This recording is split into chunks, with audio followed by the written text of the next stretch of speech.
আজ 13ই ডিসেম্বর 2025। আপনারা জানেন ইনকিলাব মঞ্চের মুখপাত্র ঢাকা 8 আসনের সংসদ সদস্য প্রার্থী ওসমান হাদী গুলিবিদ্ধ হয়েছেন এবং তার অবস্থা অত্যন্ত আশঙ্কাজনক। তিনি জীবন মৃত্যুর সন্ধিক্ষণে আছেন। আমার বক্তব্যের শুরুতেই আমরা তার সুস্থতা কামনা করছি।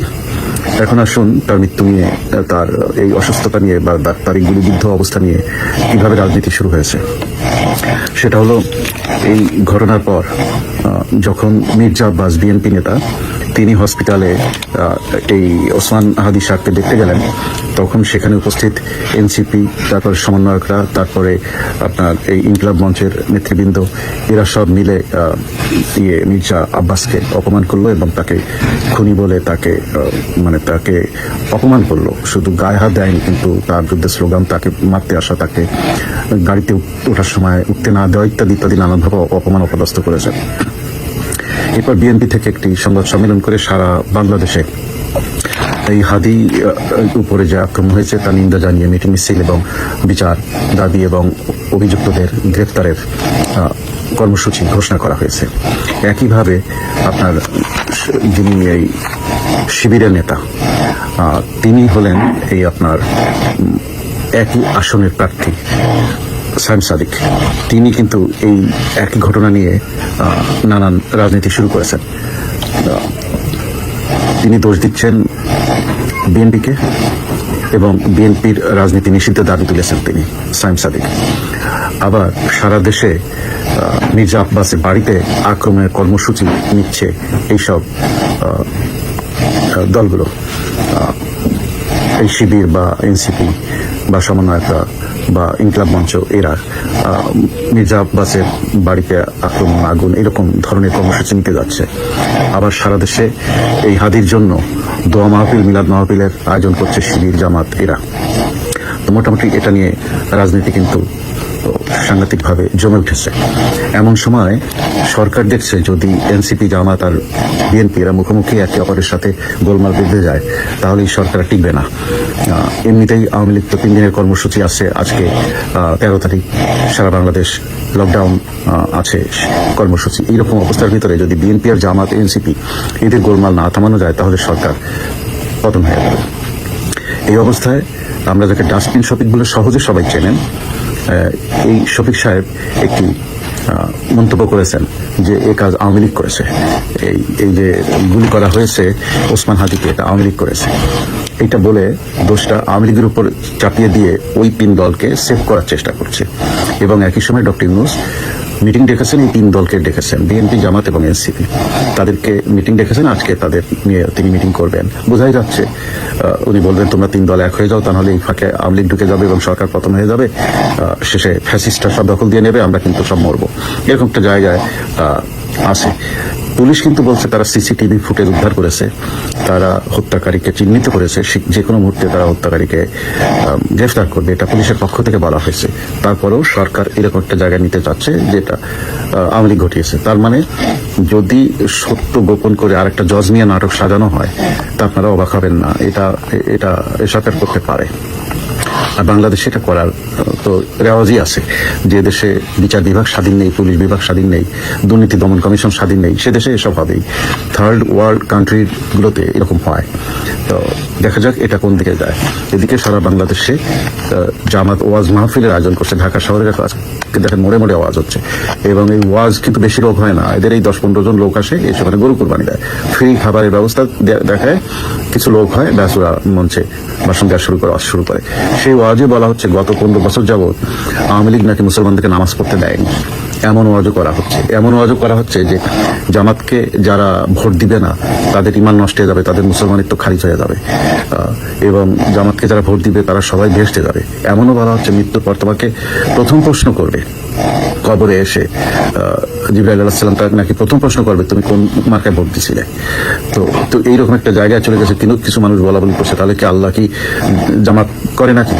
তো এইরকম কথাবার্তা হচ্ছে। ধর্ম নিয়ে ব্যবসা যা করার তা নোংরামির শেষ পর্যায়ের ব্যবসা করছে জামাত। রাজনীতির জায়গায় রাজনীতি, ধর্মের জায়গায় ধর্ম, কিন্তু জামাত ধর্মটাকে তাদের ব্যবসা হিসেবে নিয়েছে। এদিকে এইরকম একটা দেশের পরিস্থিতি, বিভিন্ন জায়গায় আগুন জ্বলছে, বিভিন্ন বাসে আগুন পড়তেছে, দুষ্কৃতকারীরা এগুলো করছে, আর এদিক দেশে এইভাবে গোলমাল হচ্ছে, মানুষ গুলিবিদ্ধ হচ্ছে। এই যে একটা অস্থিতিশীল পরিবেশ, এর মধ্যে কিন্তু যে রিপোর্ট এসেছে ব্যাংকের মাধ্যমে 6.5 লক্ষ কোটি টাকা লোন ডিফল্ট হলো বাংলাদেশ সরকার। তো এখন এই গত 1 বছর আগেও এই ডিফল্ট লোনের সংখ্যা ছিল 2.61 লাখ কোটি টাকা। তার মানে ধরেন 2.5 লাখ কোটি টাকা ছিল 1 বছর আগে এই সরকার, এই 1.5 বছর আগে এই সরকার ক্ষমতা নেওয়ার আগে এটা ছিল 2.5 লাখ কোটি টাকা, আর এখন সেটা হয়েছে 6.5 লাখ কোটি টাকা। তার মানে প্রায় 4 লাখ কোটি টাকা, মানে 3.90 কোটি টাকা, প্রায় 4 লাখ কোটি টাকা এই 1.5 বছরের মধ্যে লোন খেলাপি হয়েছে। খেলাপি লোন মানে সরকার যখন লোন খেলাপি বলে দেয়, তার মানে ওই লোন আর কখনো উদ্ধার হবে না। তো এইসবের কারণে সরকার 9টা ব্যাংককে দেউলিয়া ঘোষণা করে সেটা টোটাল বন্ধ করে দিচ্ছে। এই 9টা ব্যাংক যারা এই টোটাল লোনগুলো 52% ডিফল্ট লোন এই 9টা ব্যাংকের মাধ্যমে হয়েছে, আর বাকিগুলো তো বাকি ব্যাংকের মাধ্যমে হয়েছে। তার মানে এই টাকা টোটাল আর উদ্ধার হবে না। এইরকম জায়গায় দাঁড়িয়ে আপনি বাংলাদেশকে অর্থনৈতিকভাবে কিভাবে স্বাবলম্বী করবেন, কিভাবে রক্ষা করবেন? আপনি দেখেন, আগের সরকারের সময় 16.93% ছিল যে ডিফল্ট অবস্থা, সেটা এখন 36% এসে দাঁড়িয়েছে। এই সরকার অর্থনৈতিকভাবে দেউলিয়া হয়ে গেছে। এরপরে এই সরকার আপনার গত 16 মাস যাবৎ যে ধরনের টাকা গুছাইছে, সেগুলো এখন এই দেশ থেকে পাচার করার জন্য ব্যস্ত হয়ে গেছে। শুধুমাত্র গ্রামীণ ব্যাংকের মাধ্যমে ডক্টর ইউনূস আপনার 30,000 কোটি টাকা সেভ করেছেন, যেগুলো তিনি বিদেশে পাচারের চেষ্টা করছেন। এই জন্য আজারবাইজান সরকারের সাথে যোগাযোগ করা হচ্ছে।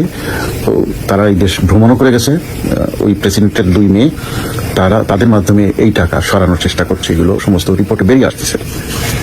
এরকম একটা জায়গায় দাঁড়িয়ে আপনি দেশকে রক্ষা করতে গেলে এখন মানুষকে রাস্তায় নেমে আসতে হবে। আমাদের দলের পক্ষ থেকে আজকে 13ই ডিসেম্বর সারা দেশে লকডাউন আছে, এটা আপনারা সফল করুন।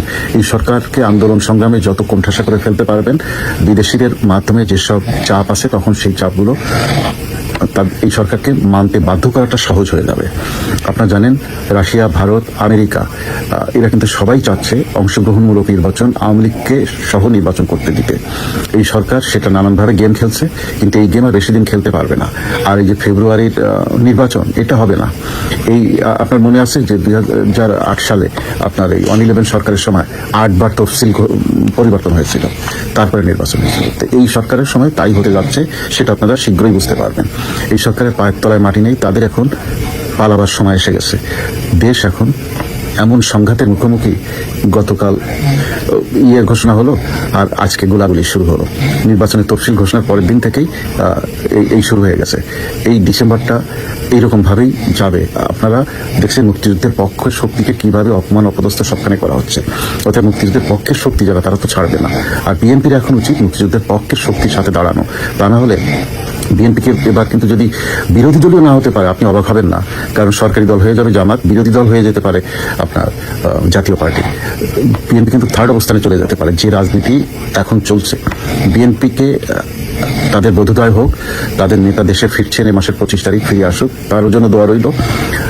যদি তারা সবাই মিলে মুক্তিযুদ্ধের পক্ষের শক্তিকে এক করতে পারে, তাহলে একটি ভালো বাংলাদেশ আগামীতে উপহার দেওয়া সম্ভব হবে। প্রিয় দেশবাসী, এদেশ আপনার, আমার, সবার। আমরা এক একজন এক এক দল করি, কিন্তু দেশটা তো আমাদের সবার। সবাই মিলে আসুন, দেশটাকে রক্ষা করি।